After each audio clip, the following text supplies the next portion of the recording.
This is the worst possible choice for HHS secretary.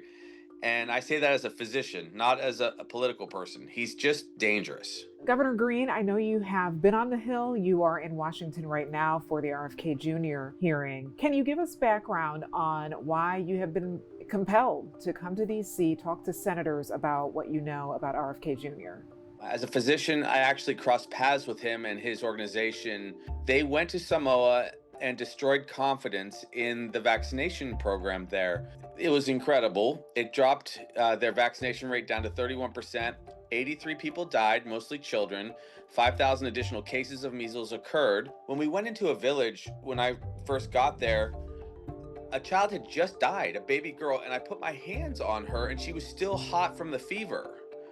And her family began to mourn because she had just passed away from the measles. This was the consequence of spreading misinformation over vaccinations. So this is not a game. This is not a joke. It was predatory behavior on the part of Mr. Kennedy, and we can't allow him to be voted forward by the Senate. We just can't allow it.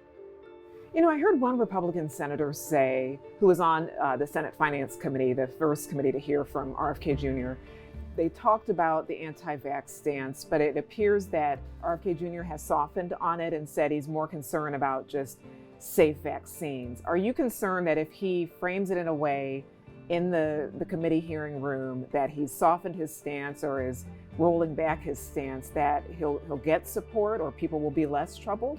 Well, he's doing what everyone does, which is he's trying to get through the moment.